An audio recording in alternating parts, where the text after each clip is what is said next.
The blind date was empty until a little girl walked in and said, "My mommy's sorry she's late."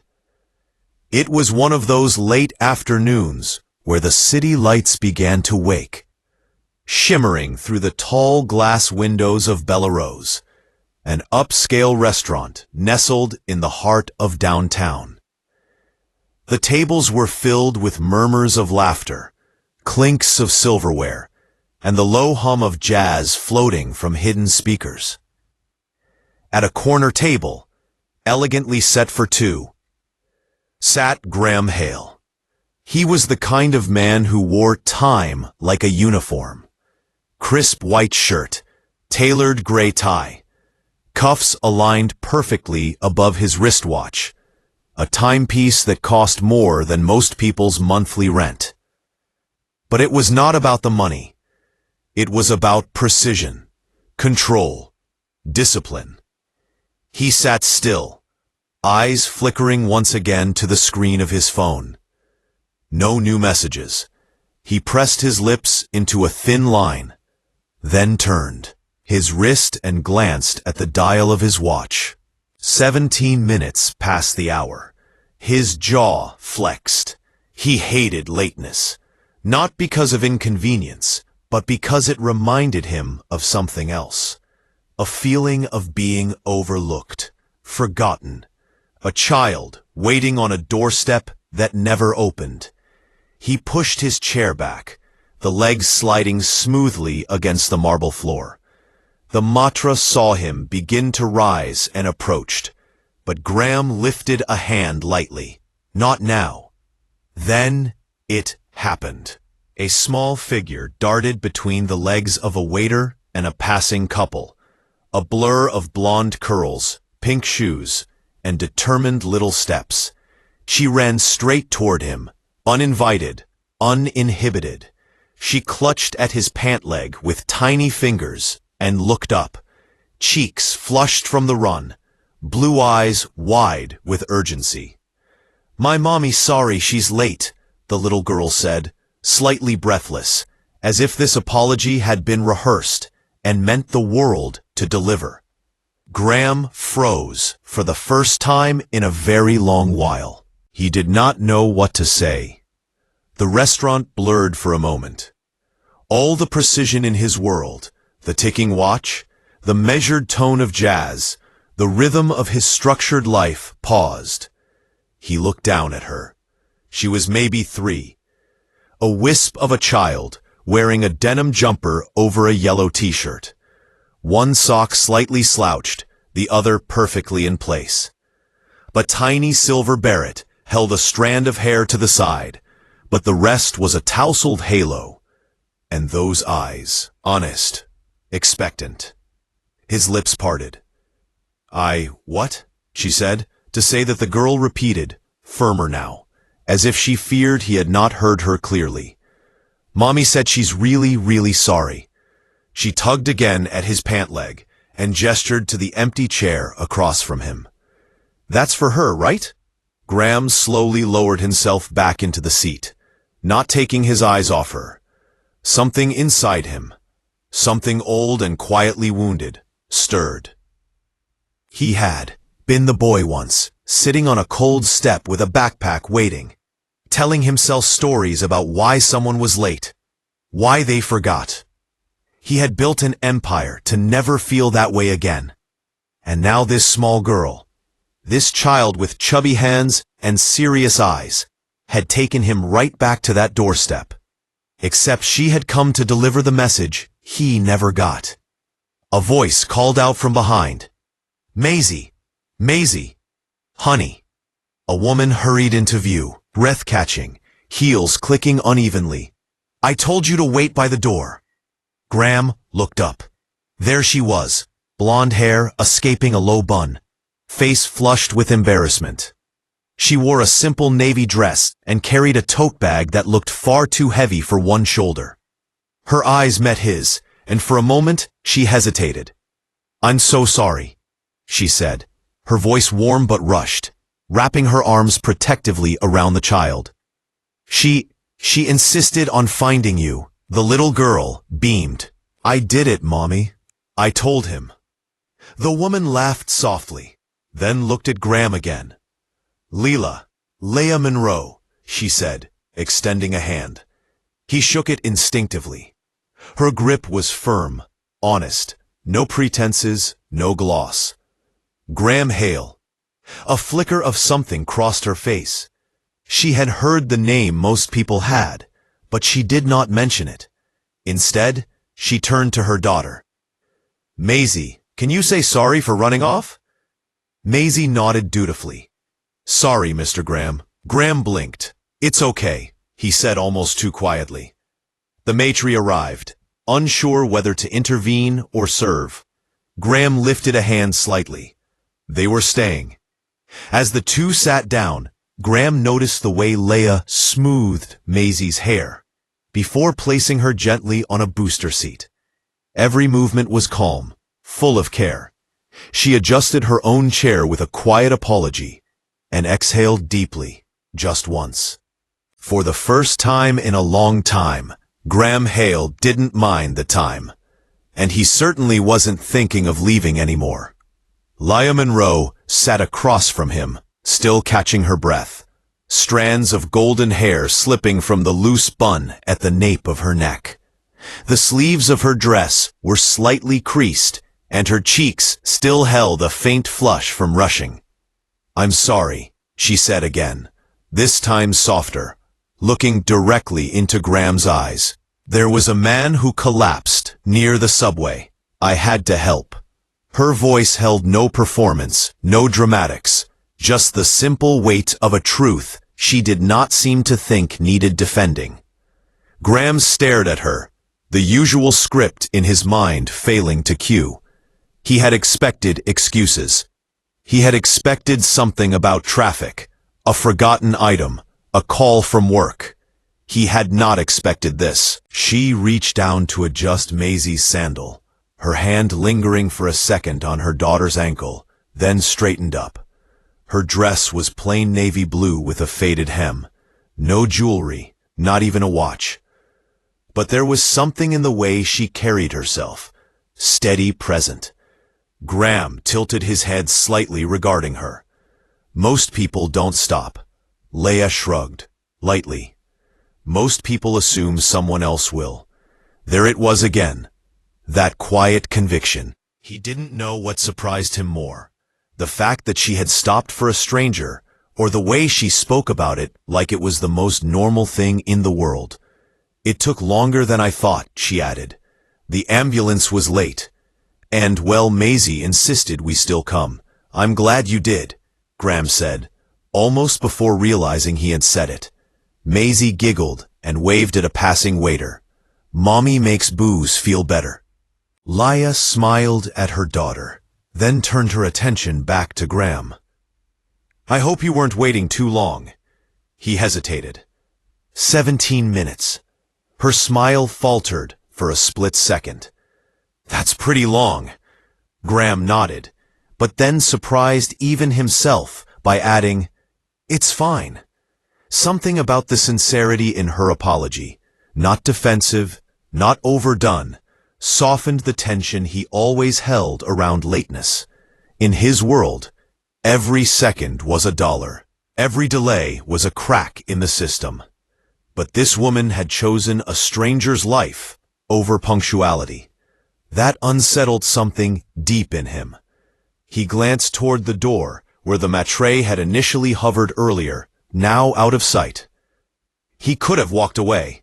By all logic, he should have. But logic wasn't running the show anymore. Not tonight. You said he collapsed? Graham asked. Leah nodded. I didn't know what happened. He just crumpled. People kept walking around him. Some stared, but no one stopped. So you did. I didn't think twice, she said simply. Maisie held my bag while I stayed with him until someone called 911. Graham studied her. The warmth in her eyes contrasted so sharply with the cool efficiency he was used to.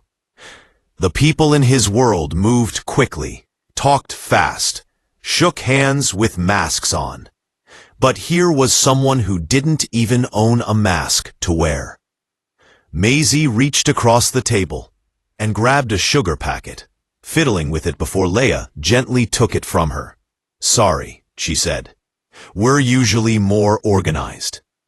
Graham offered a rare smile. "It's okay." He noticed the way Leia's shoulders relaxed slightly, like she had expected this dinner to be a trial. And perhaps it still would be.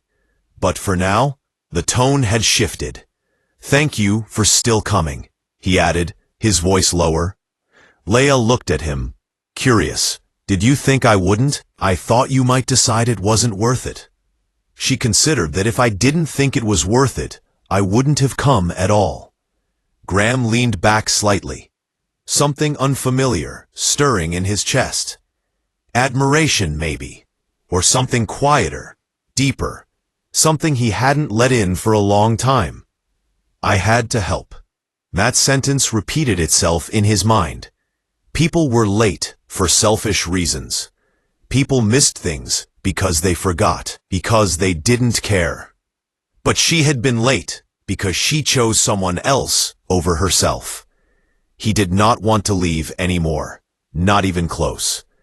The waiter returned with a high chair, and Maisie climbed into it with the confidence of someone who had dined in the world's finest establishments, or at least believed she had. She swung her little legs happily and grabbed the corner of the menu, even though she couldn't read a word of it. Graham watched her with quiet amusement, then turned to Leia. "Is grilled cheese okay?" Before she could answer, Maisie piped up, "I love grilled everything."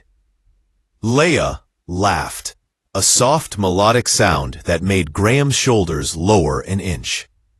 "She's not exaggerating," she said. "If it has cheese and grill marks, we're in."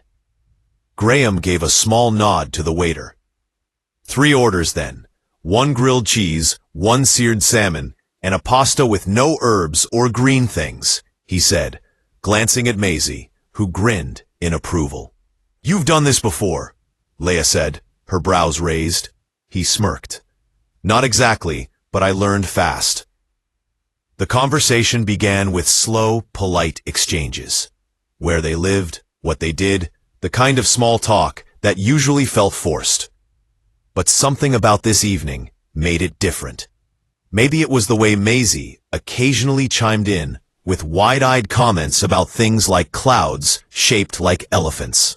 Or maybe it was the way Leia leaned forward when she listened, genuinely interested in what Graham had to say. For the first time in years, he wasn't running through a checklist of red flags or compatibility metrics in his mind. He was just present. Then, mid-sentence, it happened. Maisie reached for her juice with a little too much enthusiasm, and the glass tipped sideways, spilling cold water straight into Leia's lap. Leia gasped softly and instinctively pushed back her chair. "Oh, I'm so sorry," she started, fumbling for a napkin. But Graham was already moving. With one smooth motion, he reached into the inside pocket of his jacket and pulled out a perfectly folded cloth handkerchief. He leaned over, carefully, dabbing at the fabric of her dress, just above the knee. Not invasive, not hurried, just gentle, efficient, precise. Leela stilled for a beat. Neither of them moved. His hand paused mid-motion. She looked at him, really looked at him, and something shifted. The air around them grew softer, quieter, as if the restaurant, with all its soft music and flickering candles, had faded into the background. Their eyes met. "You're not what I expected," she said quietly, a bit breathless. Graham looked at her, then slowly withdrew his hand, folding the cloth back with care. "Neither are you," she smiled, but it held something deeper, a mix of gratitude, surprise, and maybe even vulnerability. "Most men don't carry handkerchiefs anymore," she added. "I'm not most men. That much she said, glancing down at the now damp hem of her dress, is very clear. Maisie, oblivious to the emotional current passing between them, resumed happily munching on a breadstick. Leia turned to her daughter, brushing a crumb off her chin, then more softly to Graham. "Thank you. That was unexpectedly kind." "It wasn't anything," he said, though it clearly had been. It had been a moment where something unspoken passed between two people from very different worlds, a connection made not from grand gestures or perfectly timed lines, but from an ordinary act of thoughtfulness. For the rest of the meal, the conversation flowed more easily. Leia spoke about the bookstore she worked at during the day, the smell of old paper, how Maisie would curl up in the reading corner while she stacked shelves. Graham shared little anecdotes from the tech world, stories usually reserved for boardrooms or silent dinners with investors. But somehow, he found himself wanting her to know. Maisie occasionally interrupted with observations about dogs she had seen, or stories from preschool. Each time she spoke, Graham leaned in, genuinely listening. The cold, steel atmosphere of Bellerose, all glass, silver, and whispered etiquette, slowly transformed around them. It no longer felt like a first date, arranged by chance. It felt like the beginning of something warm. The evening breeze had picked up by the time they stepped out of the restaurant.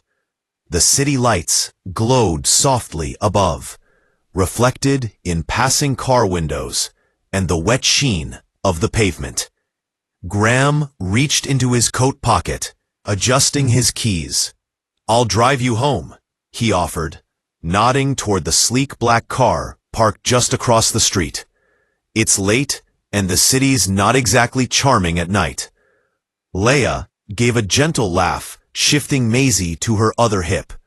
"Thank you, but we take the bus." Graham blinked. "The bus?" "Maisie loves it," she said with a smile, brushing a curl from her daughter's forehead. "She waves at every person she sees through the window. It's her evening tradition." Maisie perked up, clearly energized despite the hour. "And Mommy lets me sit by the window if no one else needs it." Graham hesitated. He was used to offering things, rides, upgrades, solutions, and he was even more used to people accepting them quickly. Sometimes before he finished the sentence. But not Leia. Her voice held no pride, no challenge, just a quiet assurance that their way of getting home was enough. They began walking together toward the nearby bus stop, Graham falling into step beside them. The sidewalk was cracked in places, and Maisie pointed out a flower growing through a gap. Leia knelt beside her to admire it, like it was a painting in a gallery. "Do you live far?" Graham asked after a pause. "Not really. 15 minutes by bus. We rent a small place near the library." Graham looked over. "Do you work there? At the library?" "No," she said. "I work part-time at the bookstore across the street from it. It's quiet, and they let me bring Maisie sometimes. I also wait tables a few nights a week." He glanced at her, but she didn't flinch. She wasn't embarrassed. She wasn't explaining herself. She was just sharing. The weight of that struck him more than he expected. "You're busy," he said. "I try to be," she replied. "Bills don't pay themselves, and Maisie thinks food magically appears, so I try to keep the illusion alive." Graham chuckled. He wasn't sure if it was her honesty or the way she said it with such ease, but something about her made the world feel less transactional. He hesitated. "Do you ever think about doing something else?" "Sure," she replied. "Don't we all? But right now, this is where I am." And honestly, it's not bad. I get to read to my daughter, work with books, and meet strangers who sometimes become friends. There was no trace of bitterness in her voice. No hint of if only, just presence. "You're not bothered," he asked, "by how hard it is?"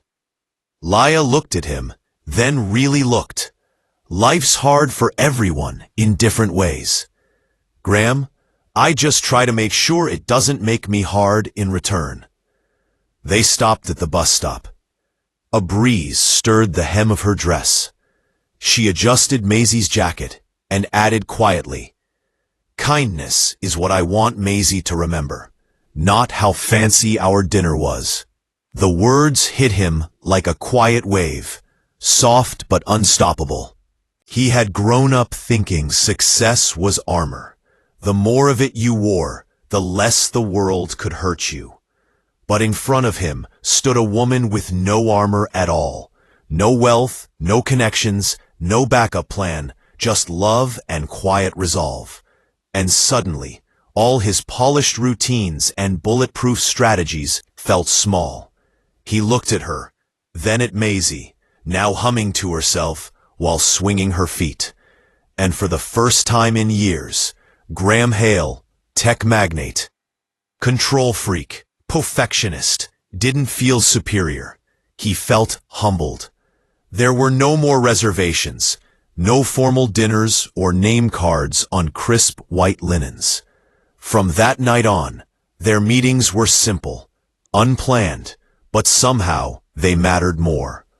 They met on park benches surrounded by duck ponds and ice cream trucks. Sometimes it was a corner table in the cozy cafe 2 blocks from Leia's apartment, where Maisie would color on napkins while Yila and Graham sipped lukewarm coffee. Other times, it was the quiet back aisle of the used bookstore, where Yila worked, the one that always smelled like old pages and cinnamon tea. There were no scripts to follow, no performances, just conversations and silences that didn't need to be filled. One Saturday morning, Graham showed up at the bookstore with a paper bag under his arm. "For Maisie," he said, offering it to Leia. She opened it carefully, eyes widening as she pulled out a collection of classic fairy tales, hardcovers, illustrated, some with gilded edges, not new, but well-loved, carefully chosen. "She's been asking about Cinderella," he said, "and I thought maybe Snow White could balance it out." Leia smiled and blinked fast. "That's incredibly kind." "She mentioned she likes dragons," he added almost shyly. "There's one in here somewhere." Maisie squealed when she saw the books. "Are they mine forever?" "Yes," Graham replied, "but you have to promise to share them with your mommy." "I will," she said solemnly, hugging the stack to her chest. Later that afternoon, they sat together in the park. Graham had never read out loud to anyone before. But there he was, cross-legged on the grass, holding an open book while Maisie leaned against his side, her fingers tracing the pictures. He stumbled over a voice for the fairy godmother, and Maisie burst into laughter. "You sound like a robot."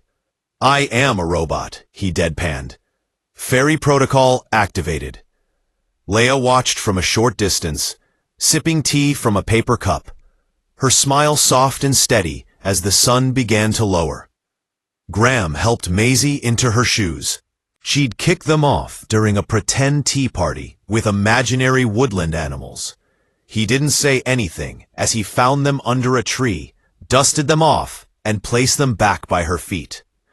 Left to the left, right to the right, neatly aligned. Leia saw the gesture. She said nothing then, but her chest ached in the best way. Later that week, she asked him, "Why do you do all this?" Graham shrugged. "You are the only people I look forward to seeing." That evening, as Leia put Maisie to bed, she found herself whispering, "We're not just visitors in his world, are we?" Maisie mumbled half asleep, "He's our forever friend." And somehow, that felt truer than anything. They stopped calling it dating. It didn't need a label. It was lunch on curbs, silly faces during errands, shared laughter over burnt toast, and quiet moments where Graham looked at them like he'd finally come home. One rainy morning, a small group gathered at the local library for a community reading event. Leah and Maisie arrived early, and the librarian greeted them with a warm smile. "There's something you should see," she said, gesturing toward a new plaque above the children's corner.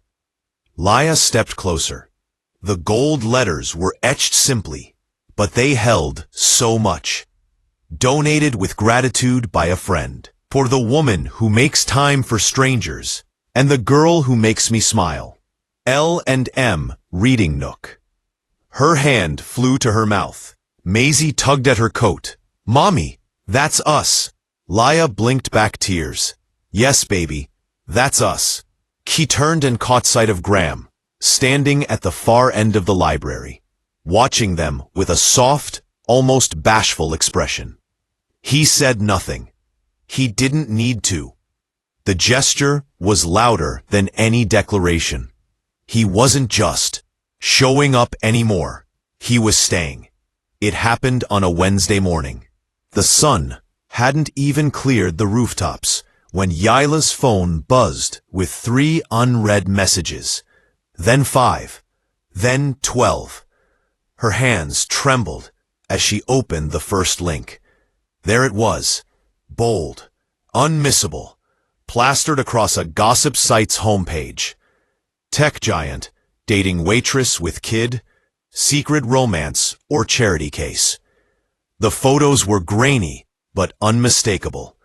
Graham, crouching beside Maisie at the bookstore. Leah, laughing as they crossed the street, her hand lightly on his arm. A private moment turned public without permission. She felt her stomach drop. Scrolling further, she read the speculative captions. Some praised Graham's humanitarian heart. Others accused him of using the flunders. Her hand flew to her mouth. Maisie tugged at her coat. "Mommy, that's us." Leah blinked back tears. "Yes, baby, that's us." She turned and caught sight of Graham standing at the far end of the library, watching them with a soft, almost bashful expression. He said nothing. He didn't need to. The gesture was louder than any declaration. He wasn't just showing up anymore. He was staying. It happened on a Wednesday morning. The sun hadn't even cleared the rooftops when Ila's phone buzzed with 3 unread messages. Then 5, then 12. Her hands trembled as she opened the first link. There it was, bold, unmissable, plastered across a gossip site's homepage. Tech giant, dating waitress with kid, secret, romance, or charity case. The photos were grainy, but unmistakable. Graham, crouching beside Maisie at the bookstore. Leah, laughing as they crossed the street, her hand lightly on his arm. A private moment turned public without permission. She felt her stomach drop. Scrolling further, she read the speculative captions. Some praised Graham's humanitarian heart. Others accused him of using the flunders. "That's not how I see you," he said, stepping forward.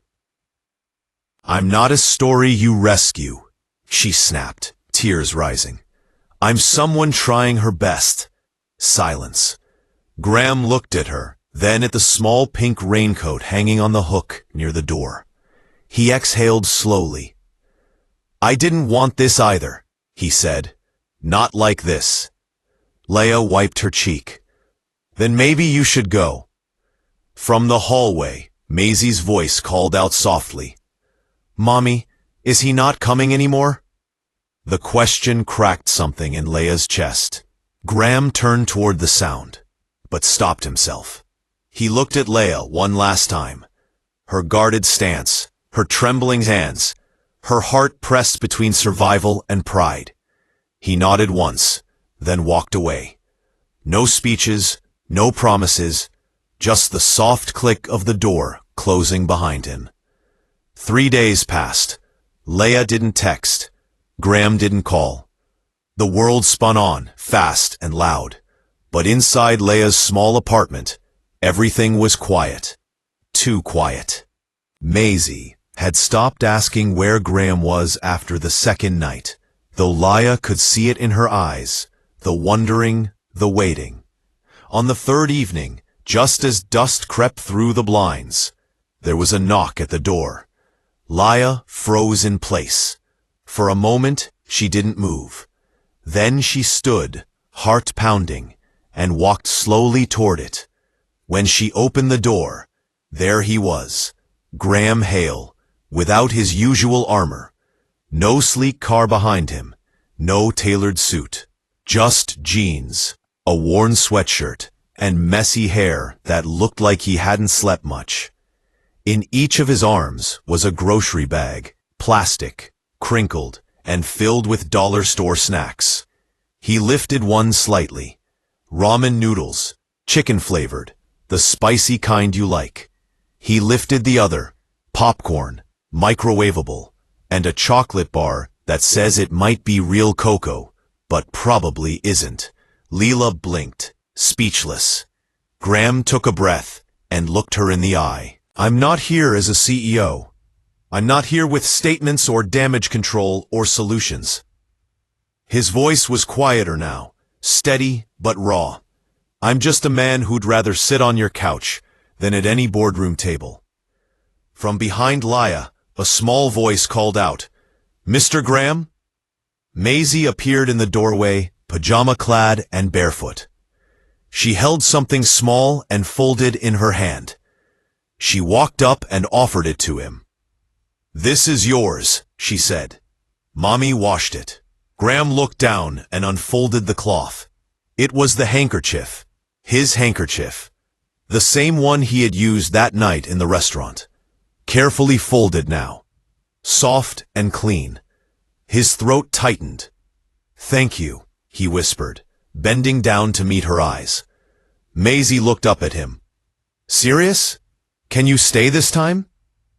Leia turned away, covering her face with one hand. She didn't want to cry. Not again. Not in front of Maisie. But the tears came anyway. Graham stood and stepped forward slowly, gently, not trying to fix it, not trying to explain. He just stood with her. I don't care what the headlines say, he said, voice thick with emotion. I care about what you think when I knock on this door. I care about her smile when I show up. I care that you feel seen, not saved, just seen. Leia lowered her hand, her eyes red. You really bought ramen? He nodded. Chocolate too? She laughed, a wet, broken laugh, and nodded toward the kitchen. Then, I guess you're staying for dinner. Graham exhaled in relief. Maisie tugged on his sleeve. We can watch cartoons after we eat, but only if you like dragons. Graham grinned. I love dragons. Leia stood in the doorway a moment longer, watching the two of them walk to the kitchen, their voices already merging with the hum of the microwave. And just like that, the silence in her apartment began to fade. He had come back, not as someone perfect, not as someone powerful, but as someone who stayed. It was a Sunday morning, touched with gold. The air was crisp, the kind that hinted at fall just around the edges. Leaves whispered in the breeze as they fluttered down to the sidewalk. The city was quiet, resting between weekday rushes and afternoon errands. And there they were, the three of them, walking side by side down a tree-lined path toward the park. Graham held a small paper bag in one hand, filled with cinnamon rolls from a corner bakery. Leia carried a travel mug of tea, her free hand tucked loosely into her jacket pocket. Maisie skipped ahead, chalk clutched tightly in her fingers, her curls bouncing with every step. There was no need for conversation. The silence was the good kind, the kind that only settles in when people feel safe. At the entrance to the park, Maisie paused and dropped to the ground beside the concrete walkway. She knelt on both knees, pulled out her chalk, and began to draw. Leah and Graham watched as colors bloomed beneath her hands. Blue, pink, yellow, and green. The shapes were simple but clear. 3 stick figures stood in a row. 1 tall, 1 medium, 1 tiny.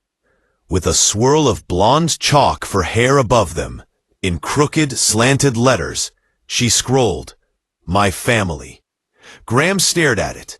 Something in his chest expanded slowly, painfully, beautifully. Leah looked at him, her eyes shining in the morning light. She didn't say anything. She didn't have to. Graham stepped closer to her.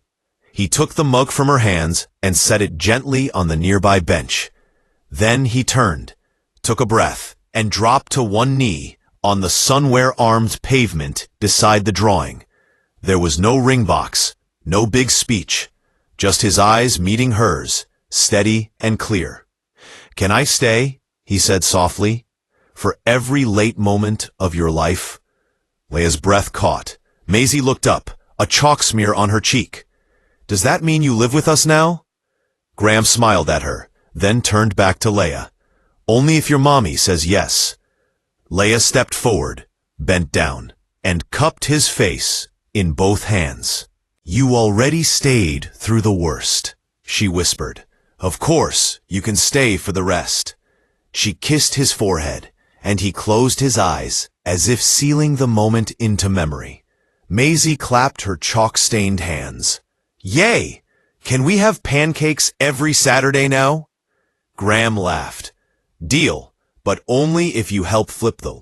"I'm very good at flipping," Maisie declared with utmost confidence. Leah stood and offered Graham her hand. He took it. Standing with her, brushing dust from his jeans.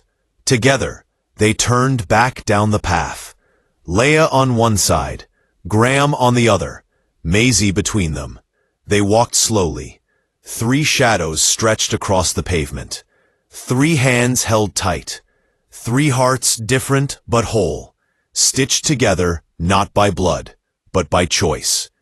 They didn't talk about what came next, about titles or weddings or what the world might say. They didn't need to, because sometimes the clearest love doesn't arrive with fireworks or fancy declarations. Sometimes it simply shows up and it stays. Thank you for watching this heartwarming story of unexpected connection, quiet courage, and love that stays. At Kindness and Love Tales, we believe family is not always who you're born to. Sometimes it's who chooses to never leave. If this story touched your heart, please give it a thumbs up. Share it with someone you care about. And don't forget to subscribe to our channel and Love Tales for more inspiring stories like this. Because sometimes the kindest love is the one that simply shows up and stays. Thank you for watching this heartwarming story of unexpected connection, quiet courage, and love that stays. At Kindness and Love Tales, we believe family is not always who you're born to. Sometimes it's who chooses to never leave. If this story touched your heart, please give it a thumbs up. Share it with someone you care about.